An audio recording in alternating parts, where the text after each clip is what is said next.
এই গণভোটের রায়ের সঙ্গে যদি বিশ্বাসঘাতকতা করা হয়, জনগণের অধিকারকে যদি রাষ্ট্রীয় ক্ষমতার যাতা করে পিষ্ট করার চেষ্টা করা হয়, আবার চুলাই হবে, আবার যুদ্ধ হবে, আবার লড়াই হবে, আবার বাংলাদেশের বর্তমান সরকারের কূটনৈতিক ব্যর্থতার কারণে হরমুজ প্রণালীতে বাংলাদেশের তেলের জাহাজগুলো বারবার আটকে যাচ্ছে। বন্ধু প্রতিম দেশ ইরান বাংলাদেশের সঙ্গে বন্ধুত্বের হাত বাড়িয়ে দেয়, কিন্তু বাংলাদেশ চরমভাবে কূটনৈতিক ব্যর্থতার পরিচয় দিয়ে এখনো পর্যন্ত হরমুজ প্রণালী থেকে একটি জাহাজ অবমুক্ত করতে পারেনি। যদি আপনারা না পারেন, ব্যর্থতার দায় স্বীকার করে আমাদেরকে দায়িত্ব প্রদান করেন। আমরা হরমুজ প্রণালী থেকে বাংলাদেশের তেলবাহী জাহাজ মুক্ত করে বাংলাদেশের জ্বালানি সংকট নিরসনে ভূমিকা পালন করতে প্রস্তুত রয়েছে। আপনারা কি করবেন, কি করছেন?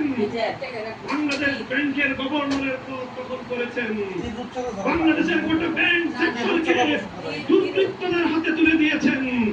এভাবে ব্যাংক সেক্টর থেকে আবার দুর্বৃত্তপনার মাধ্যমে বাংলাদেশটাকে আপনারা ধ্বংস করার পায়তারা করছেন। আপনারা দুর্নীতি দমন কমিশন থেকে বিচার বিভাগ পর্যন্ত রাষ্ট্রীয় প্রতিটি প্রতিষ্ঠানকে বিতন্ত্রের যুগে ফিরে যাবে না। বাংলাদেশের শহীদ প্রেসিডেন্ট জিয়াউর রহমান যেইভাবে বহুদলীয় ব্যবস্থা বাস্তবায়ন করেছে, সেই ব্যবস্থার রাজনীতি যদি করতে, অন্যথায় বিএনপি বাংলাদেশের বিভিন্ন শিক্ষাঙ্গনগুলোতে ঢাকা বিশ্ববিদ্যালয় সংযোজনী শুরু করেছেন। স্থানীয় ছাত্র নেতৃবৃন্দের উপর যেভাবে ছাত্রলীগের হেলমেট লীগের মতো ভূমিকায় হতে থাকে, এর দায় সম্পূর্ণ সরকারকে গ্রহণ করতে হবে। মব সংস্কৃতি বন্ধ করুন, দ্রব্যমূল্য লাগামে দ্রব্যমূল্যের লাগাম টানুন। এই বিরোধী দলের পক্ষ থেকে সহযোগিতার যে আহ্বান হয়েছে, সেই আহ্বানে সারাদিন দিতে প্রস্তুত। কথা বলেন ঠিক কিনা? আমি আজকের এই বিশাল গণসমুদ্রকে লক্ষ্য করে আখেরি কথা জিজ্ঞাসা করতে চাই। বাংলাদেশ খেলাফত মজলিস যে ডাক দিয়েছে, এটি আমাদের সর্বশেষ কর্মসূচি নয়। আজ হলো আমাদের গণভোটের রায় বাস্তবায়নের জন্য কর্মসূচির যাত্রা শুরু। এই কর্মসূচি নিয়ে আমরা বাংলাদেশের প্রতিটি প্রান্তে প্রান্তে ছড়িয়ে যাব।